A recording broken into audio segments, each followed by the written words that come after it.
And now, it's time for another Dice Tower review with Tom Vasel.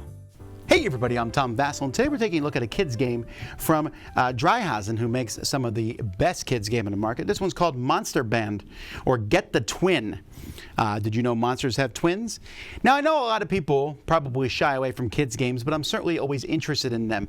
And this is a team-based game, and it's about finding the twin of monsters, not quite memory match, but it requires people to describe things with limitations.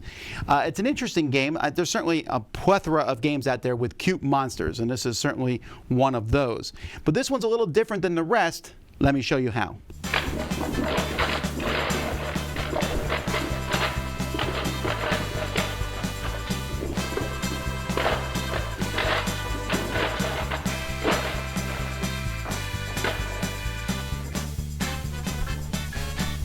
In this game, there are two piles of 54 tiles. The red ones, which are made a stack like this, and the blue ones, which are placed randomly out on the board. The tiles are the exact same. You'll see that there's different monsters of various colors, eyeballs, legs, etc. One team's going to go first. They have this timer that's going to be flipped over on their turn. But before the timer starts, you're going to roll the two dice. And these are things that you are not allowed to say to your team. So here I cannot talk about hat and glasses, and I cannot talk about feet. Here I can't say numbers, I can't talk about horns or ears, I can't say colors, I can't talk about directions at all. So there's different things that you can and cannot say. So we'll start, and I turn this over, and I now need to describe this so that my team can get it, remembering that I can't talk about feet and I can't talk about glasses or hat. So I can't say they don't have a hat. But they didn't say anything about eyes, so I might start by saying they have two eye stalks, they're red, they have 4 teeth, and so hopefully that gives enough information to my team that they're going to look around and maybe they'll find it. They get one chance. If they find it, boom, we take both tiles and keep it.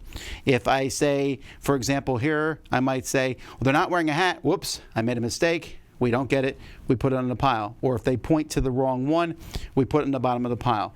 And we just keep doing that until the timer runs out of time. The other team's going to be watching you to make sure you don't say the forbidden stuff. You keep going till every single tile is gone. You'll take turns going back and forth. Then you just simply put your piles next to each other, and whoever has the higher pile is the winner. There's variations you can play with younger players that you can do. You can even put all of them together, and they say, and play a big game of memory match, although that sounds like a horrifically difficult version of memory match.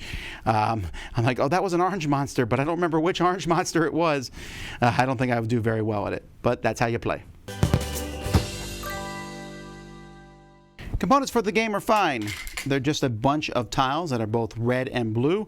I really like the artwork here. It's silly, funny artwork, and they look different. They're all different, but they look similar enough where describing them might not be the easiest thing. The dice are wooden with a bit, like just a tad of engraving on them, so I do wonder if this might rub off after a while, and sometimes you might forget what a specific symbol means on there, but it's not too bad. The rulebook tells you what each of them means, and you can pause before you start the game and go over it, or start each round.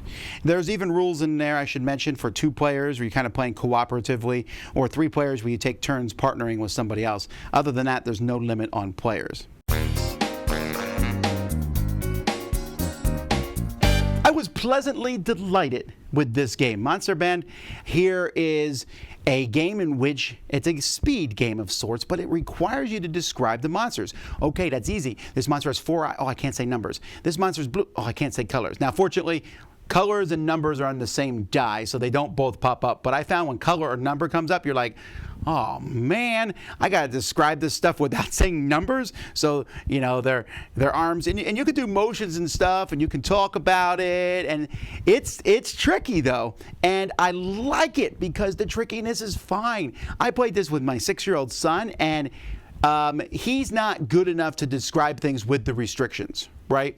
But it was a challenge for me to communicate with him to describe what the things were without using the limitations that I have. But it worked really well.